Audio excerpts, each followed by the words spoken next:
Virtual racing comes to Northwest Arkansas with the Joe Martin stage race, sponsored by Walmart, as we get ready for the Devil's Den time trial today, kicking off 3 days of virtual racing here in the Echelon Racing League as we move into week 5 of racing here, approaching the league championships and then into national championships for many of these riders. But first, they got to get through the weekend of racing here. Lauren, this is a race that many professional riders have been through here at the Joe Martin stage race. I know one that you know well, the uphill Devil's Den time trial. Some riders going to love this. Some riders, not so much.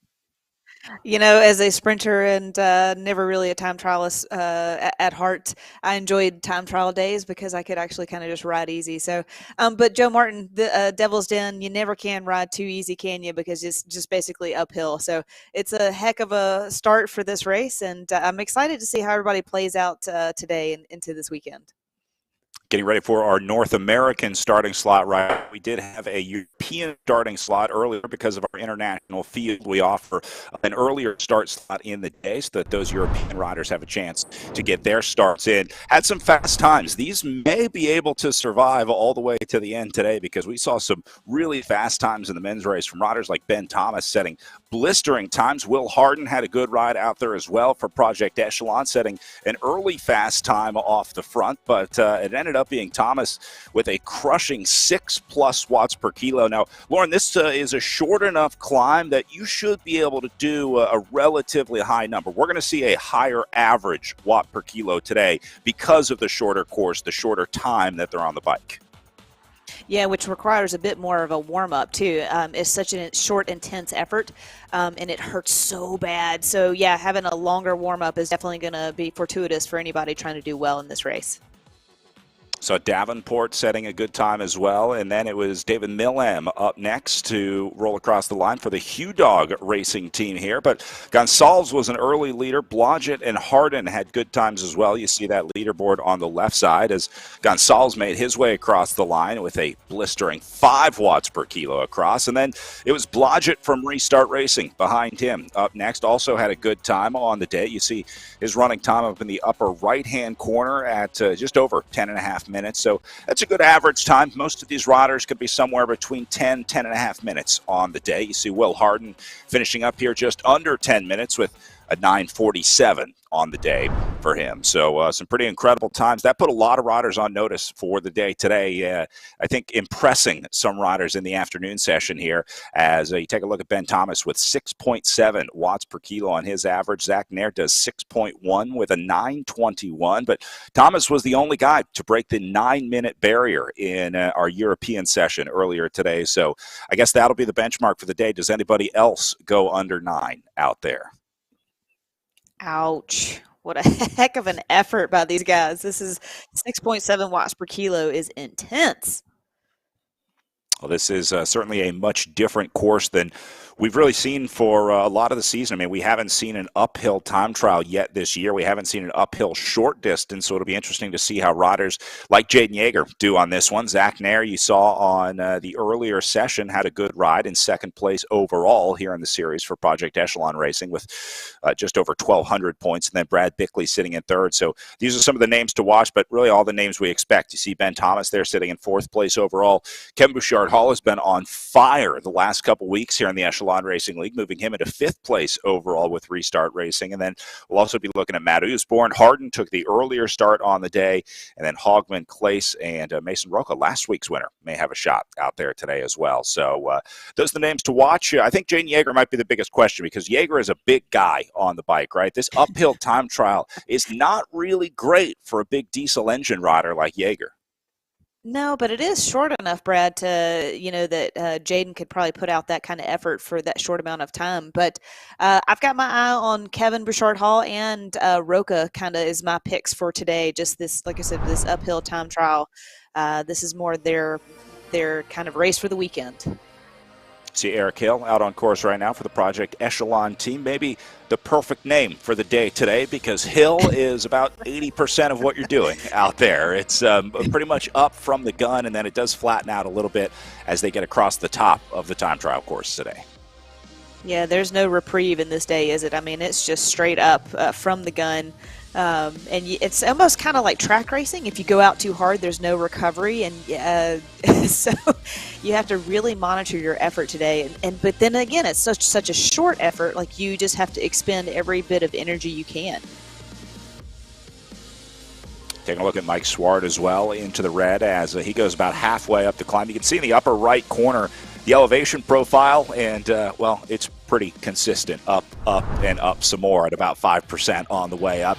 After they leave the starting line in Devil's Den State Park, a lot of switchbacks on the way up too. That hurts just that much more. Those are built into the RGT game as well, so you'll see those sections of 10, 12, 14, 15% on the way up very briefly, but it is in the corners. And then this is what we were talking about, where it kind of flattens out across the top. This is where Jaden Yeager will do well in the last couple kilometers of riding, but really over just under 3 miles of racing with 722 feet of elevation gain.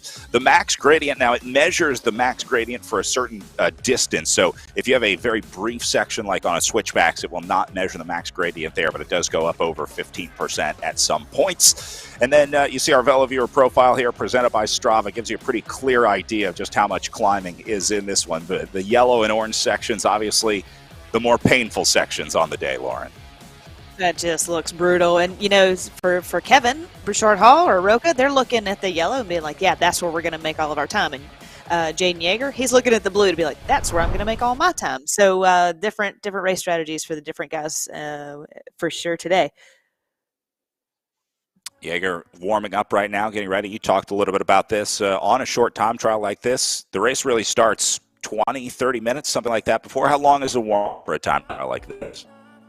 Yeah, even a little bit longer because it's such a short amount of time, Brad. So I would almost give them a good 45 minutes warm up to kind of ramp up and kind of really get that central nervous system going and getting the legs going. And because again, it's almost like the shorter the time trial, the longer the warm up, and vice versa. So you know, a road race that's 4 or 5 hours, you're not really going to warm up at all because you're going to get that in the race. So yeah, but this 10-minute, 9-minute effort, 8-minute effort. I do not envy these guys at all right now.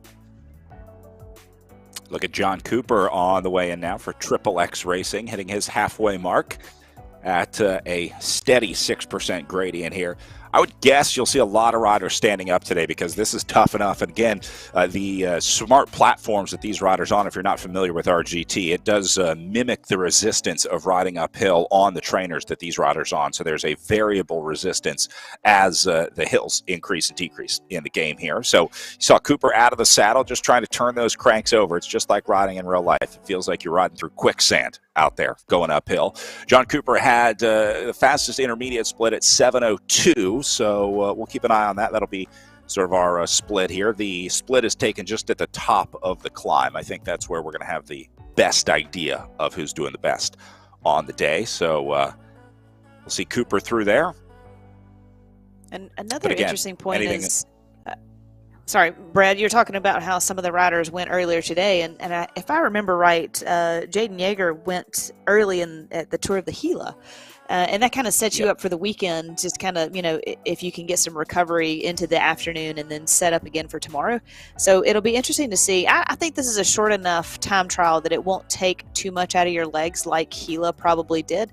So maybe not as much of a factor, but that's always in the back of my mind is when they set up to do their time trial and their time and how it plays into the rest of the weekend.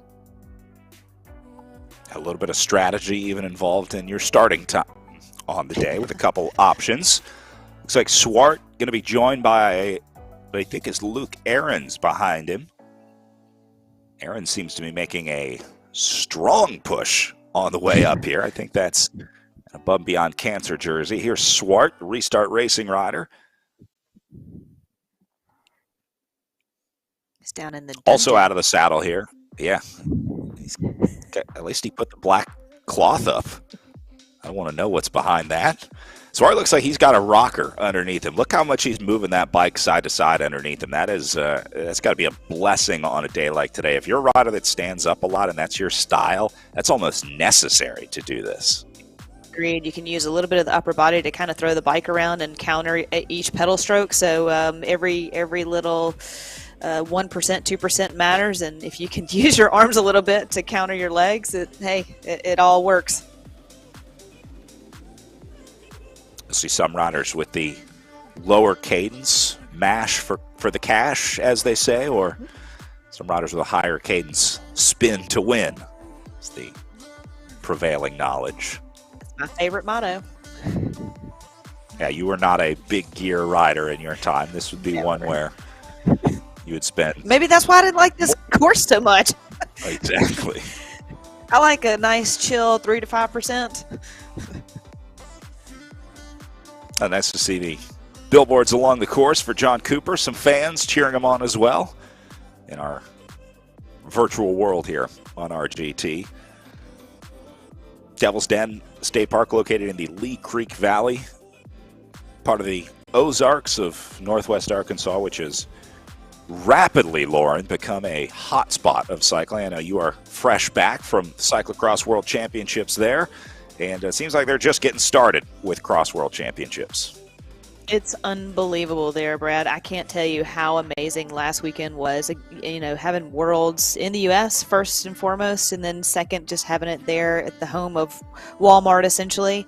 The Fayetteville-Bentonville area is becoming the U.S. hub of cycling. Being in the South, you know, being from the South, I feel a little bit of nostalgia and a lot of warm hospitality there. It was I can't describe the weekend just in this time trial, but it was unbelievable. And then to have the Joe Martin stage race that we've done for years, and to have Walmart back this is so great. And then the Oz trails are unbelievable. You know, the mountain bike trails, the gravel there is next level. The cross scene was crazy weekend. So yeah, it's definitely the place to be right now for bike racing. And like you said, it's all forms of racing. We talked about cross for the World Championships, but their commitment to the Joe Martin stage race, their commitment to mountain biking, the trails, the events there, it really is incredible. Eric Hill just rolling through the line with 9:30 there. He had a 7:02 at the intermediate split, so that tells you it's about a minute and a half from the split point for most riders. So we'll keep an eye on these guys. Cooper had the exact same split as Hill, but Hill was about 30 seconds faster in that second half. This is Mike Swart we're watching now. And Swart came at 7:45 on the intermediate split, so I don't think we'll see him knock down Eric Hill with their current fast time at the finish. Again, kind of going back to those, you know, bigger guys, essentially like Matt Usborne and Jaeger, like, you know, can they make that time up over that hill and that more flatter section? And there's a very brief section where the power riders can have their go. Chris Naven on the way up for Triple X Racing. Looks like he's about to get onto the wheel of Swart here. See, the character goes down into the arrow tuck. They do have drafting set to a specific time trial mode, which essentially limits the drafting. It doesn't completely eliminate it, but it does eliminate a large part of it. You see Naven not getting any draft right here on the way up. That would indicate in the upper left-hand corner if he was getting an advantage. So I'm to going to keep the guess time that his trial heart fair. rate was 86. Looks like he's got the arm heart band on. Maybe that's the issue.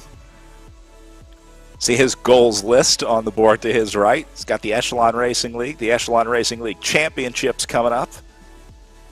And then I saw USA Cycling Nationals, which I'm going to guess are the Esports National Championships coming up February 2nd. And, of course, the UCI Esports World Championships, where a lot of these riders will be representing the United States. We have some pretty incredible talent here in the Echelon Racing League. It really is cool to have world-class riders racing in this league. I mean, these really are the best e-racers in the world. That's right, and to have them here and racing here, it's been such a fun season to announce and to be a part of.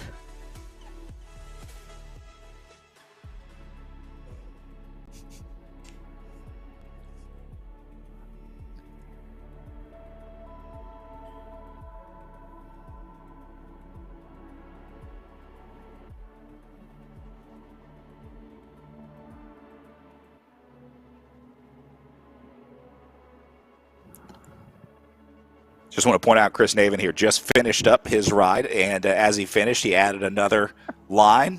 Go Jackie! Cheering on Jackie Godby, getting ready for her start coming up in our women's field. You'll notice the goal board also has the Chicago Stars, so I think there's a connection there to the Chicago flag, which he uses as asterisks. I love it, Mr. Chicago. Chris Naven cheering on Jackie Godby for the Triple X Racing team.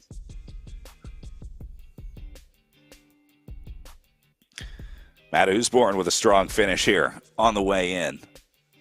Doesn't look like he had a great split, but he will go under 9 with looks like an 8:58 to stop the clock for Matt Usborne. So good ride for Usborne. Broke 9 minutes, but not going to be enough to unseat Ben Thomas here. Yeah, I guess that it's not enough of a flatter section for those guys, is it? You have to go from the gun and just be in the pain cave and essentially that entire time. Remember, 8:53 the time to beat. That was Ben Thomas's time earlier today. Second place is a 9:21 by Zach Nair. So that ride did get into second place that we just saw finished up. Kevin Bouchard Hall at 8 minutes in here, with just 500 meters to go. This is going to be a good time. Yeah. Remember, 8:53 is what he's got to beat. He's at 8:20 right now with 400 meters to go. I don't think he's going to set a new fast time here, but he's going to be close.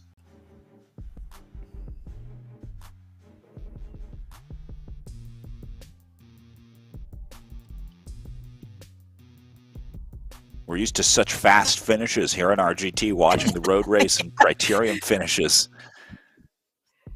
I can only imagine how this feels for the riders watching. Oh, close. The distance remaining tick away so slowly. So Bouchard Hall going to keep it under 9. 8:53 is what he's got to beat. And he might go just over 9. Still going to be good for a podium ride with 9:02. Oh, there you go. That just tells you the effort. I mean, this, it's so short, but it is just brutal. Oh, man. I don't see a coffee cup today for Kevin Bouchard Hall. I don't think this is one where with a 6 p.m. East Coast start, I don't know if coffee is the best option. Here's last week's winner, Mason Roca for the Gotham Greens Verge Sport team. Roca had a great ride last week, upsetting Jaden Yeager, who made the attack off the front, and then Roca caught him at the last minute.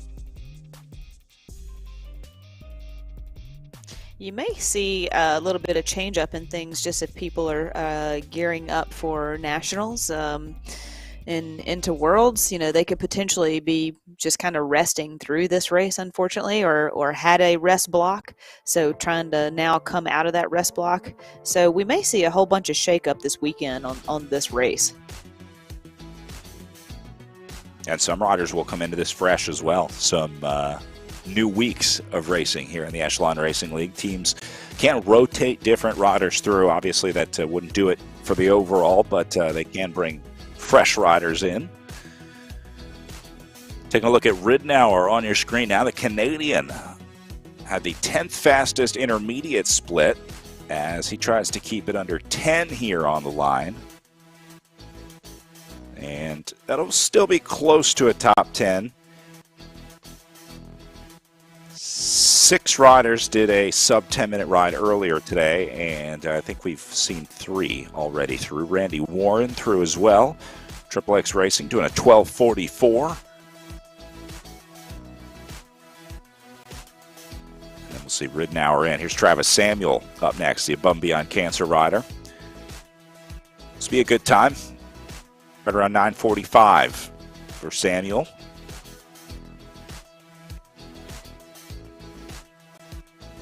Through 7th on the intermediate split, and looks like he's going to end up right about there on the results. Brian Kellison up next. I like the Panvelo Racing kit. Yeah. This is a new one for us in the Echelon Racing League. Yeah.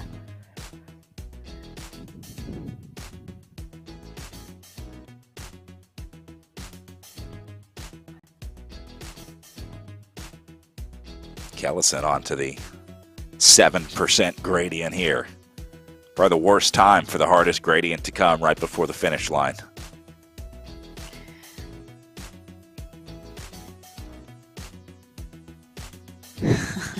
And here's Kellison, making it easy for the memers out there. You got to be careful on the internet these days.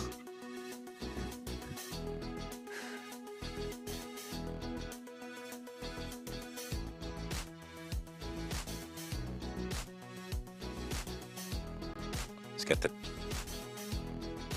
backwards cap. He likes the color on the kit. I like that. Both kits, very stylish. Yeah. Just the facial expression kind of does it for me. Of these are hard days. There's nothing about starting a stage race with a time trial. I guess it harkens back to the European tradition of a prologue, right? Nice way to sort of set the leader's jersey going into day one. Now, whether or not the riders want to do an all-out 10-minute effort on day one, I'm not so sure. Here's Brian Hodges up next, going deep in the garage.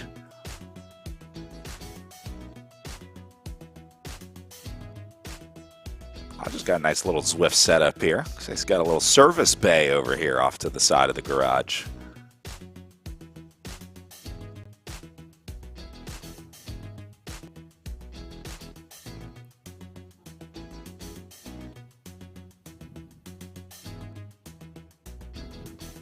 And Hodges finishing up on the way in here. As looks like he's going to keep it under 10:30 as well for Triple X Racing. I love the Triple X Club. What a great program. They were out in force at our Cyclocross National Championships just before Cross Worlds, but these are jerseys that you see really all over the Midwest. They have riders everywhere, but Triple X, one of the largest clubs in the Chicagoland area, and they really do an incredible job of developing riders. One of my favorite things about Triple X is that I see the jerseys not just in the pro fields, not just in the pro ranks, but I see them all the way down to the Cat 4-5s, which I know is a big part of Triple X Racing's mission. That's what it's about, is developing the next generation, and that's what I love about this sport, is being able to give back and teach the new ones that someone taught me. So it's quite the gift that keeps on giving. It looks like Smith might have been one of our last riders in here, as he goes 11:37 on the clock. And we'll start running the hamsters on the wheel, do the math here, and get our leaders plugged in. Lauren, this won't matter for the most part. This is scored as a GC stage race, so it's really all about time. As long as these guys are within like 5 or 6 seconds of their biggest competitors on the climbing longer days, then they should be fine here on the time trial. So I don't think anyone had a terrible day out there today, but again, the Joe Martin stage race overall will not be won and lost here on the time trial. Yeah, but it's always a good confidence booster to know where you kind of sit in the scheme of things when you have a good ride on a TT. But yeah, you're right. Like at the same time, you can kind of use this as just a wash day or a opening your legs day kind of thing, or just kind of getting the sensations going. So yeah, I think Kevin kind of set himself up pretty well, and always Jaeger's kind of his teammate that we always looked at. These guys have been going 1-2 a lot over the season. So yeah, it's a good day for those guys. Here are your afternoon results from our afternoon session that just wrapped up here. Luke Ahrens, the Above Beyond Cancer rider, turning in fastest time of the day at 8:58. Matt Usborne just behind him in second, the Above Beyond Cancer squad as well. And then it goes Kevin Bouchard-Hall, Jaden Yeager, and Eric Hill. All of those guys within just a few seconds of each other, a 9:02, a 9:06, and a 9:34. But a lot of 5s and 6s in the watt per kilo column here, Lauren. That is indicative of just how hard this is. Anyone that's ever done a VO2 max test, that's about what this feels like.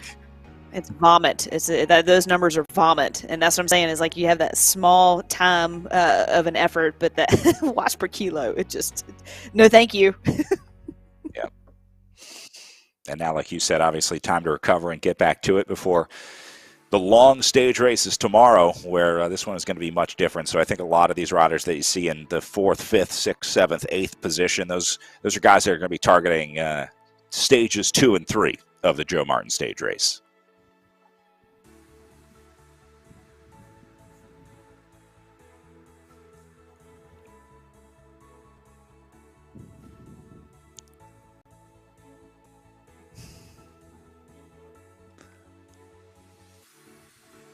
Aaron's doing just under 6 watts per kilo with a 5.95 average. That is the highest winning watt per kilo that we had for the afternoon session so far here today.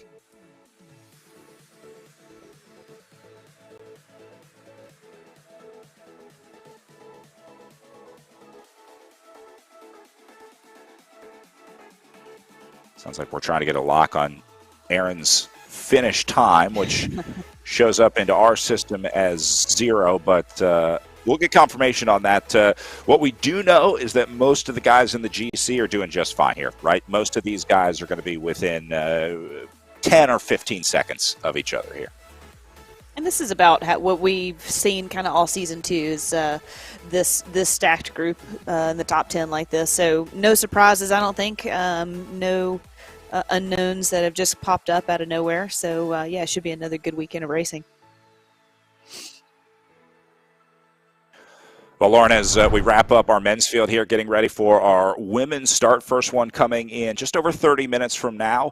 That 9-10 minute mark, I have a feeling Jackie Godby going to be pretty close to that one as we look ahead to our women's field coming up here. Who else are you going to pick? But at this point in the series, she had a great post on Instagram in her new USA Cycling kit. It was really great to see. So, dude, she did a 3 a.m. workout. I don't know if you saw that or not, but this gal is dedicated. So I always like watching her race and especially enjoy her interviews. So yeah, I mean, let's just pick her right now. It's been an honor and a pleasure watching Jackie Godby every week here in the Echelon Racing League. She is about 30 minutes from taking off from the starting line here at the virtual Joe Martin stage race presented by Walmart. We're going to learn a little bit more about Devil's Den State Park and take a quick break before we come back with more live racing with our elite women in the Echelon Racing League.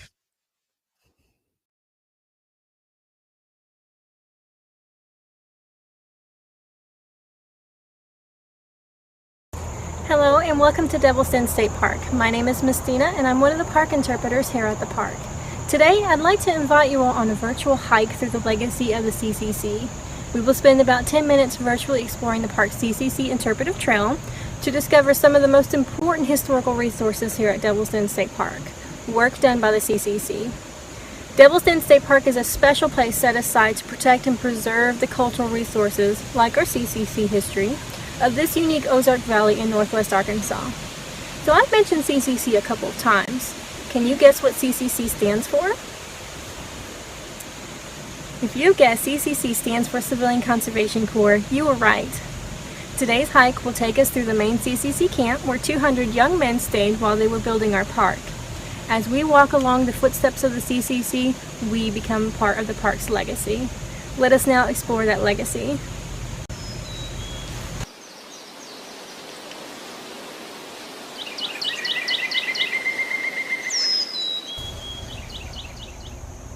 Devil's Den State Park would not be the park that we enjoy today if it weren't for the CCC's hard work and sacrifice.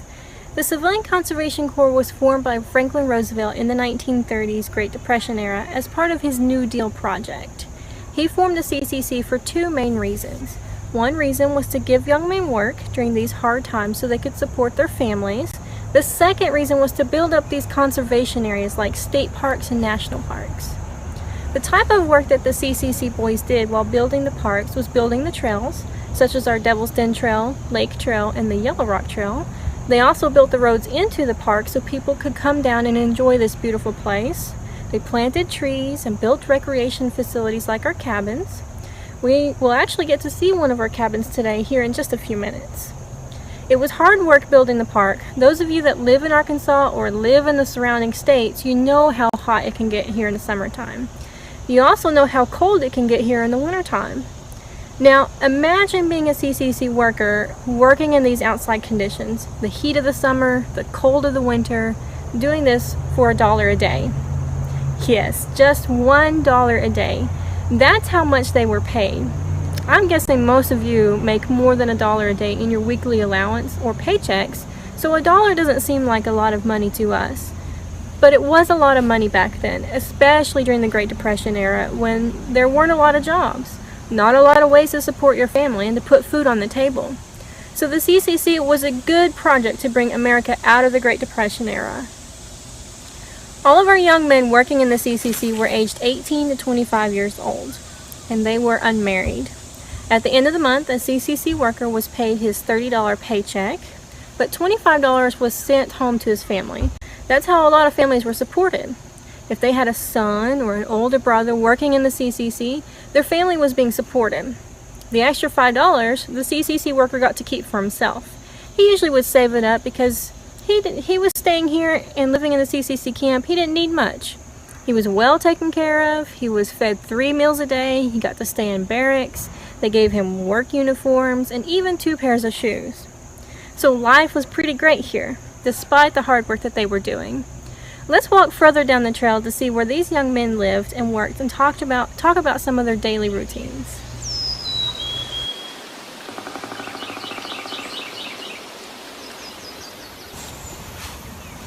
Similar to a family, the Park CCC Company 3795 spent daily routines together in this main camp area. Here you'll see a foundation. This is one of our most intact foundations left behind from the CCC camp here in the park. This was the kitchen foundation. This is where all their meals were prepared. As I said earlier, they were fed 3 meals a day. And I don't mean just cereal for breakfast. It was 3 big meals a day. They were really well taken care of while they were living here in the CCC camp. What does every good kitchen need? Think about what your kitchen has in it. Well, you probably said oven, sink, plates, dishes, things like that. You probably also said a refrigerator.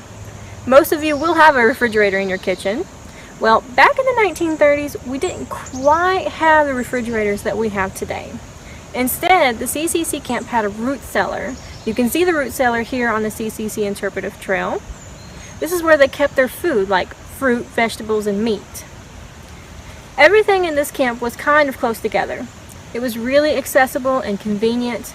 We have the kitchen here, we had the root cellar, and just down the trail is the latrine or the bathhouse foundation. It's our second most intact foundation that we have here in the camp left behind today. The bathhouse was big enough to accommodate the 200 young men working in this park. You may not think that we had indoor plumbing in the 1930s, but since this was a federally operated camp, of course they had nicer things. So yes, they had indoor plumbing here in the park, in the latrine. So they were able to take hot showers and they were able to have flush toilets. It was kind of nice. Let's walk further down the trail and I will show you one of the cabins that they built.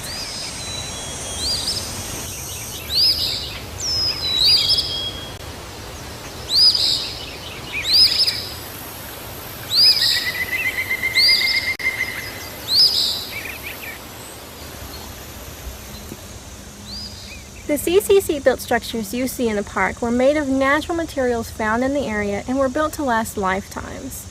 This is cabin 17 behind me.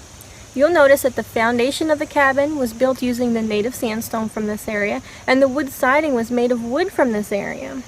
The CCC built their structures in the rustic style of architecture, also called parkitecture, so that they look like they belong to the natural landscape. They blend into the natural landscape. Doesn't it look like cabin 17 belongs here in nature? All of our cabins that were built by the CCC in the 1930s here in the park are unique in their own way. They have different floor plans, they're different sizes. Cabin 17 is what we call a studio cabin, which means everything is in one room. It's one of our smaller cabins, but the cabin is special because this was actually the headquarters for the CCC camp here in the 1930s. Today we've explored the main camp area where the CCC lived while building our beautiful park. I'd like to encourage all of you to seek out more information about the CCC or experience CCC structures firsthand. There is a really great documentary I recommend that you watch. It's a PBS video about the American experience and the CCC work done in the entire nation. It really goes into detail about the young men in the 1930s and the hardships they went through to build our country back up from the Great Depression. You can also find out more information about the CCC work done at Devil's Den by contacting us. Our contact information is found on the Arkansas State Parks website. I also encourage you to look for CCC built structures in your community, or visit Devil's Den State Park when you're able to experience the park's CCC structures for yourself. As you walk along the footsteps of the CCC, you become part of the park's legacy. Thank you for participating in today's hike through the legacy of the CCC and virtually visiting Devil's Den State Park.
Welcome back. Getting ready for pro women's racing here in the Echelon Racing League, which has proved to be the premier field over the last few weeks of racing, with the likes of Jackie Godby leading the way. Our current series leader here in the Echelon Racing League will be looking for another one here at the Walmart Joe Martin Stage Race as we get ready for the Devil's Den Time Trial. Again, the opening stage of 3 days of virtual racing this weekend. It starts with a short time trial, and then it's into some long road racing. So, Lauren, you were talking about the prep for days 2 and 3. It really starts today. It's about how hard you ride and how much you can recover before 11 o'clock Eastern start time tomorrow.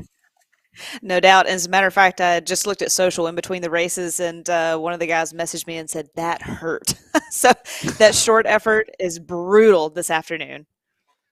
Well, the men were the first to go off. We did have a women's start earlier in the day as well for our European riders so that they could make the starting time. Had some fast times there. Again, a lot of riders chose to take the early start time just because that left more time to recover in between this start and their next start tomorrow for stage 2 of the Walmart Joe Martin stage race. We saw Dorr set an early fast time into the red zone. Anna Rokkanen also out there taking the early start. We saw Kate Oulet and Emma O'Toole taking the early start. O'Toole putting a hard effort in all the way to the line as she left the start line. Then it was Kristen Miller's turn, the German rider for the Beast Mode Rose Squad, up next as she conquered the 10% gradient on the way up today's climb. Baker was up next to leave the starting house as she got started on the 5% gradient, leaving the line. And then it was Carolus up next, the last starter of the day. And the afternoon starts. Oulet through the line with a 12:42 up first. That was sort of setting the tempo with Moira Nelson finishing just ahead of her. Emma O'Toole, we talked about earlier, had a rough day at just under 13 minutes. She stops the clock at 12:57. And then Baker has a good time with a 12:30 on the day.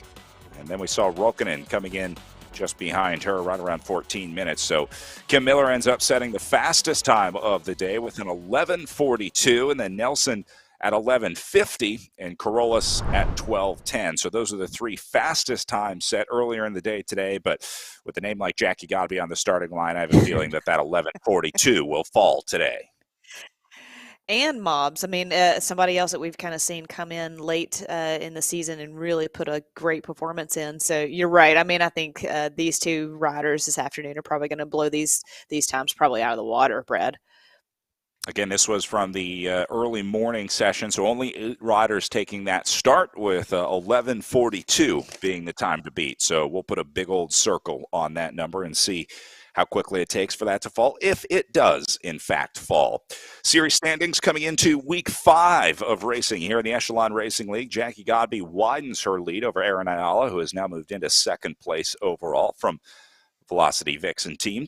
Dylan Baker sitting in third place from the Project Echelon Racing team with a little over 1,200 points. And then Kim Miller sitting in fourth place for the Beast Mode presented by Rose team with Moira Nelson in fifth. The overall pretty much sorted here. It's going to be tough for Ayala to come back over top of Godby, but we do see some battles a little further down into fourth and fifth. For a lot of riders, though, Lauren, this is about the day of battle out there on the bike.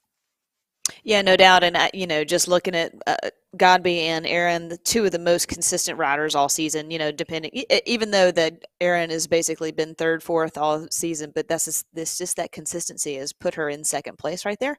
So, I mean, today is definitely Godby's race. We all know that. Aaron will definitely be right there in the mix. But, I mean, let's just say it like it is and see if Rhea Mobbs can take it to Godby today. That may be the biggest thing to watch is the relationship between Mobbs and Godby in the time, because Mobbs has a chance to just hang with Godby. I don't know that I can guarantee a win for Mobbs against Godby on the day, but she absolutely has the ability to finish within 5 or 10 seconds of Jackie Godby on the longer climbing days later on this week. And so, as long as Mobbs can hang in there, I think that's a successful day in the time trial for Rhea Mobbs. You see her in the bottom right-hand corner of your screen here, taking on some fluids before the start. Got the air conditioner or heater right next to her. I'm not sure which. And then Jackie Godby in the bottom left. And her familiar pain cave here in the Echelon Racing League. All right, again, Devil's Den time trial today, a short but hard uphill time trial on the way up here. If we learned anything in the men's race, it's that you can absolutely empty the tank over 8 minutes of racing, Lauren. I mean, we saw some guys absolutely cracked when they got to the end of this one, and I'm expecting the same in the women's race. No doubt, this is definitely going to be a 9 to 12 minute painful effort. I'm sure they've been warming up for quite a while now. Yeah, I just, it's just Godby's race to lose, essentially. But like you said in the men's race, like if Mobbs can just stay close on time, maybe over the weekend she can pick her battle, either Saturday or Sunday, to kind of take it to Godby and see what suits her best. I'm sure she'll be watching Godby's time. I'm sure she looked at those times for earlier today to see if Jackie Godby started in the morning session or had to wait until the afternoon session to see what her competitor was going to do. You can see on the elevation profile here just how steep those first few climbs are. Steep enough that they had to put a few switchbacks in for the road to get uphill, so that gives you an idea of just how steep the climb is up to the top. And then again, it does flatten out on that blue section across the top. So it's really only like maybe 9 minutes of climbing, and then the other 2 or 3 are going to be on the tail end of that flat section. So sometimes that's even harder, though. Sometimes that's even harder to hang on that on the flat section across the top, Lauren. Did you just say only 8 minutes? Well, it may be 7:59 for this woman, Jackie Godby, the Triple X Racing Athletico rider. You can see her USA team jersey down in the bottom right corner. She will be representing the United States at the upcoming Esports World Championships, and I would imagine she'll also be giving it a go for a Stars and Stripes jersey at the upcoming National Championships here on RGT, February 20th. I know we'll be there, and I'm not sure what the protocol is for virtual jerseys when you win it.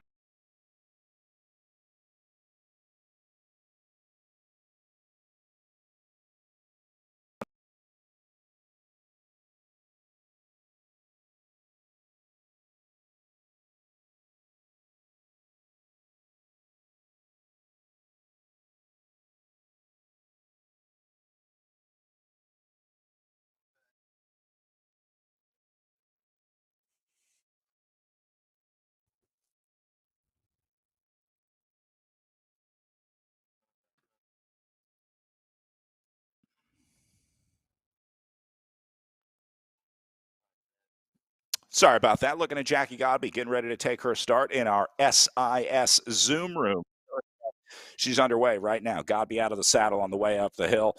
This is something that we rarely see from Jackie Godby out of the saddle climbing. You see the time trial bike. She comes from a triathlete background, but everybody has to climb at Devil's Den.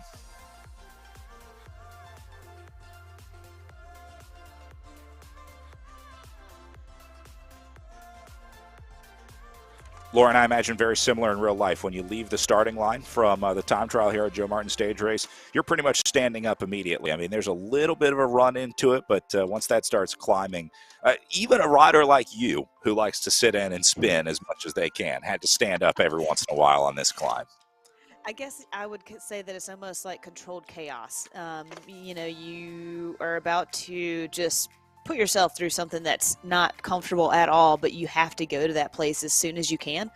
And so you just have to be mentally prepared for that as well. It's just like this setup, and I would be anxious all day if I was thinking about this 10 minute effort right now. It just turns my stomach thinking about it, but I'm glad I'm on this side of things now and can watch these athletes do what they do, because Godby's going to put on a performance today. There's no doubt. It's amazing how much those 9 minute efforts still haunt you into retirement. I'm amazed that that is the painful memory that you remember. I'm sure you did a lot of painful things in your career as a professional bike racer, but the 9 minute uphill time trial at the Devil's Den State Park sounds like may have been one of the worst of them. Yeah, you could only enjoy the view coming back down, but what a beautiful place that Devil's Den is. It's pretty spectacular if you get a chance to go out there. It's beautiful. All right, well, riders getting their final countdown. You see the riders start to up their cadence as well as they get ready for their start. Again, you want to really hit the ground running, try and ramp that power up as much as you can before you hit your official start time. The Riders do start at 30-second intervals, but looks like all four underway and rolling here. So we'll start to get some times rolling in, but we're watching Mallory McCrosty in the bottom right.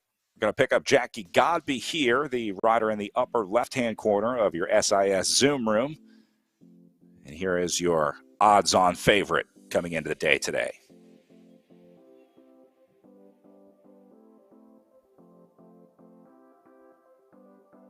Yeah, Godby's had such a stellar season, and she just relishes in the competition, which is really fresh and new, I would say, almost, to have that perspective. But yeah, she's just such a great athlete, well-rounded, and has just dominated yet again this year. Looks like Nelson, the next starter behind her. Then comes McCrosty, followed by Larson, Ayala, and then Mobbs. What is usually leaderboard on the left-hand side of the screen doesn't do us much good today other than to tell us the starting order that the riders start in. So Godby getting an early start, always one of the first riders into the start pen. I can tell you every week, Jackie Godby is the first rider into the Zoom room on our production call to make sure that we have live video. Everything is prepared. She's always checking the bike, checking the computer, checking the trainer, making sure she's logging in, testing, retesting. It's really amazing how much work goes into Jackie Godby's success in the virtual world here. Yeah, to be the best, you have to prepare and be ready for anything. And this is why she has that jersey sitting back there, and she's representing the United States. Yeah, she's one of the best. Godby holding just under 6 watts per kilo right now. She's at about 5.8 average. This is a hard one to know your limit. A lot of riders, they know their limit for a 30-minute effort or a 15-second effort, but 8, 9, 10 minutes is such an objective number in cycling that there's not many courses where you're doing an effort that's exactly that time. And so I would imagine it's hard to gauge your effort across a 10-minute effort. Time trialing is definitely walking a tightrope between falling off and completely losing it and being in full control. It's the entire time. So it's also a mental taxing situation. It's just because you're constantly thinking about your numbers, and we've seen Godby never take her eyes off the screen. So she's totally focused and like I said, just on the edge of out of control, and just like any of these athletes are. It's a brutal discipline of cycling, and to be so focused and to be a good time trialist is something I could never grasp. So hats off to these athletes. Got a good look at Mallory McCrosty there and her new pain cave after moving to Tucson, her new home from Washington, D.C. Back to Brennan Nelson, the faster cyclist rider, up next.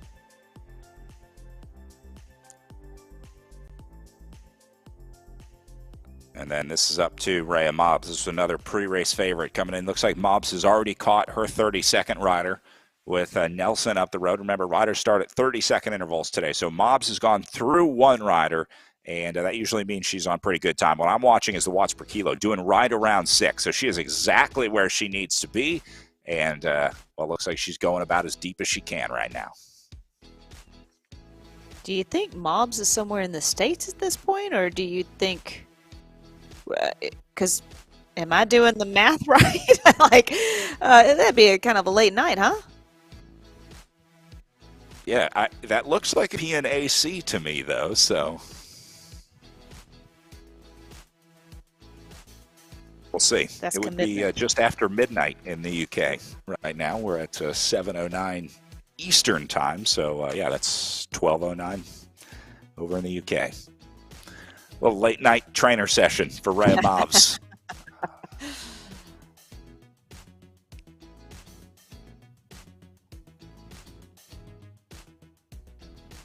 First intermediate splits coming in. Jackie Godby did a 7:15 across the 54 seconds down on her. So Godby only about 15 seconds off of our fastest men's split on the day. I would not be surprised if Jackie Godby set the overall fastest time of the day. Unbelievable. What a ride so far.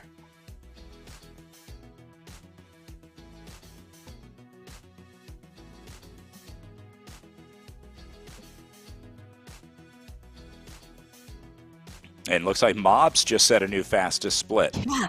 She did, just came in 5 seconds faster than Jackie Godby at the intermediate split here. So Mobbs got a chance not only to hang with Jackie Godby, but maybe beat her on the time trial today.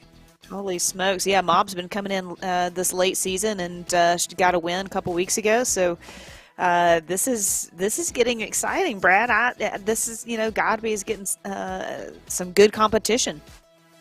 McCrosty further back at 5 watts per kilo. Here's Godby on the way down at 1K to go. So this is across the flat section. A little bit of a downhill once you get to the top, and then it flattens out. So Godby there as Rhea Mobbs tries to chase her down. This is one I would love to see in person. If you put these riders at a 30-second interval on the road in real life, can you imagine what that battle would look like for these two?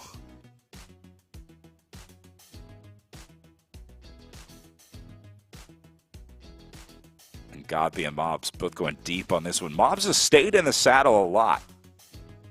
I think more than a lot of riders that we've seen on the SIS Zoom cams today. And, we've talked just over these last couple of races is how, this competition raises both of these athletes' level up. So, Godby really appreciates this. And Mobbs, I know she's enjoying trying to take it to Godby. So that's just the beauty of sport, isn't it? You can just up your game by having good competition. Many have come for the queen, Jackie Godby, but few have succeeded in defeating the crown. But Rhea Mobbs has a chance today. So see Godby coming up at right around, she's going to be on the finish line here. Godby on the way in at the bottom right. So her time going to be just under 10 minutes on the day. And then remember, Mobbs was 5 seconds faster through the intermediate split. So we'll see if she makes it up on the other side. 9:39 going to be the final time for Godby across the line here. Holy cow, that's smoking fast.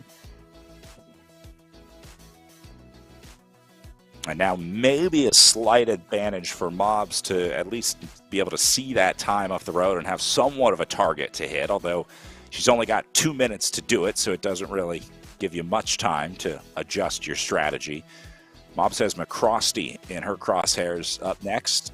This will be the next 30-second rider for her to catch. Yeah, with this short of an effort, Brad, I couldn't imagine that you could really make too much of an adjustment, but if she could, now's the time to make it. A little further down, we saw Brenna Nelson at 1:49 back at the intermediate split, Cheyenne Noble at 1:53 back, and then Holly Larson at 1:56 back at the intermediate split as McCrosty goes under 1K to go.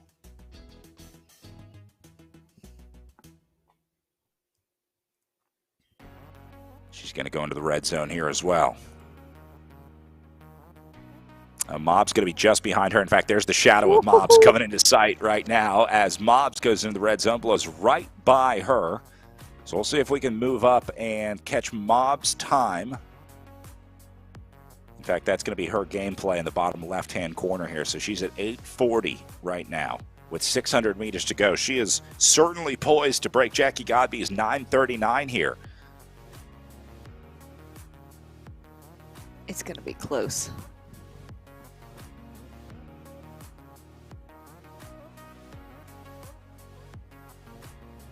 Down to 500 meters here. She's got 34 seconds to get there. And remember, still uphill all the way through. Yeah, it's not like a sprint, is it? It's not something that's going to be done over in 10 seconds. It's just drags out.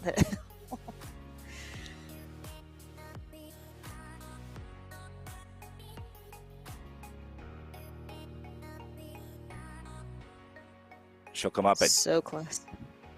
right around 200. She'll go 9:34. So that's going to go past Godby's time here. Jackie Godby will win another stage, but again, Rhea Mobbs did what she needed to do today. Her mission is not on the time trial course today. Her mission is in the next 2 days of racing here at the Walmart Joe Martin Stage Race with some long road races coming up tomorrow and Sunday. That's where Rhea Mobbs is going to have the chance to really do what she does best against Jackie Godby. Yep. Like you said, keep it close today. And then that gives you a better chance going into the weekend. Recover, grab some air from the air conditioner there, and get ready to get back to it tomorrow morning because, well, her race is coming up here pretty quick. It's about 15 hours away from the next race start for Rhea Mobbs.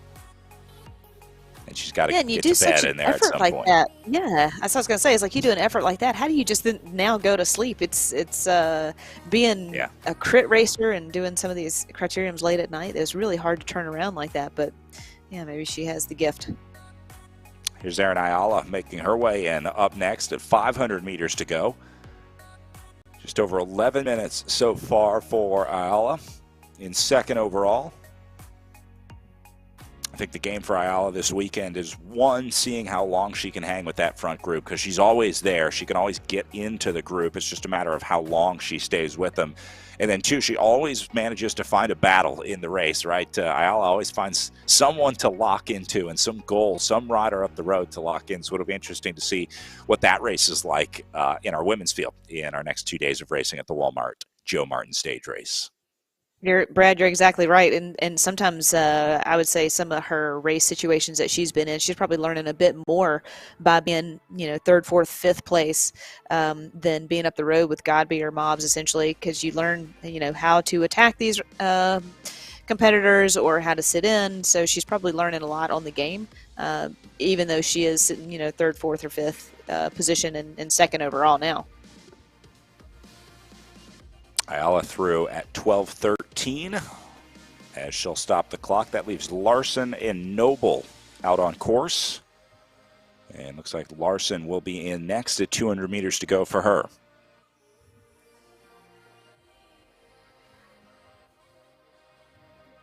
Larson riding for the Velocity Vixen team, wearing the RGT kit out there today. Maybe it's more aerodynamic in the game. Skin suit, also, right? Yeah, hey. Erin is also fresh off of Fat Bike Worlds. Oh, right. So she is an outdoor participant as much as an indoor participant. So she loves, as she stated in her Instagram, she loves riding all bikes. Where some riders would see an opportunity to take a week off from the Echelon Racing League, Erin Ayala sees an opportunity to get out on the fat bike and ride.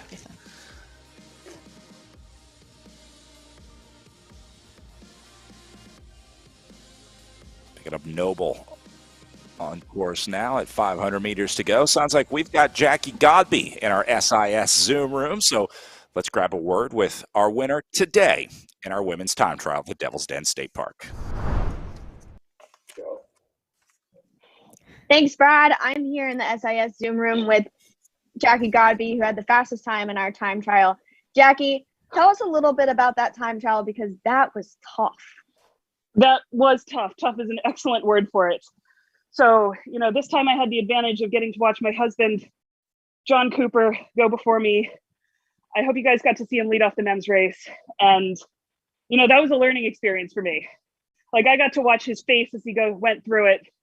And then once he hopped off the bike, warmed down, he jumped right off and he was helping me talk through the race. Like, all right, you need to hold more speed through the flat at the end of the hill. I know you're tired, but this is where I lost time.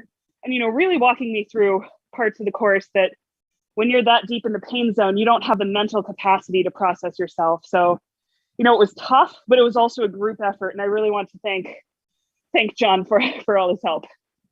Yeah, definitely. Tonight was a little bit of a shorter portion, much shorter than the race tomorrow. How does this prepare you for going into the weekend? Well, this weekend, we're going to face some big uphill challenges as well, and like in the Gila, when you hit those 8-minute long hills, just like we hit today, you almost get to go back into time trial mode and sit in, figure out what can I do here? When can I cut off my power on those downhills and still keep the speed? So I think tonight was an excellent learning experience that throughout this season, I haven't just learned how to race better, but I've continued to work on my fitness goals. And, I can hold 400 watts a lot longer than I thought I could. All right. Congratulations, Jackie. We'll see you tomorrow. Brad, back to you. Thank you so much. Bye, guys. Thank you very much, Emma. Congratulations, Jackie. You can hold 400 watts a lot longer than a lot of people, Jackie. I would say What a that. gracious winner. What a gracious It's athlete. amazing. I just love her interviews. Godby turning in a 939 today with a 5.9 average watt per kilo. Rhea Mobbs comes in just 11 seconds down on her. So that's what Mobbs is looking at going into the next 2 days. She's got to figure out how to claw back 11 seconds from Godby. Keeping Godby's wheel for the next 2 days won't be a problem, but Mobbs needs to figure out how to take that time back. So she's going to have to be aggressive as we head into stages 2 and 3 tomorrow.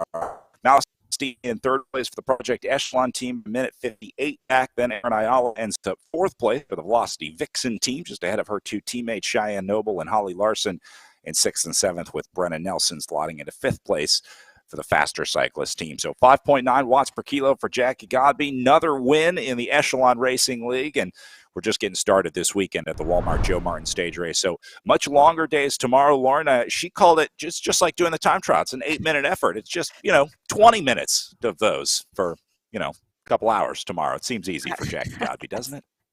It does. I mean, her mindset is just next level. I don't know if that's her being a doctor or what it is, being up at 3 a.m. and doing these workouts. But I just go back to like she's just giving thanks to her husband and playing the game of like it's a team atmosphere even in the house and kind of working through that. And even she alluded to how hard you're going that you can't even think straight. So I just think it was just always great to get a little insight from her and to have her interviews. And let's see if Rhea Mobbs can't take it to her tomorrow. It's just and Sunday. I think Mobbs definitely has a chance for a stage win for sure this weekend.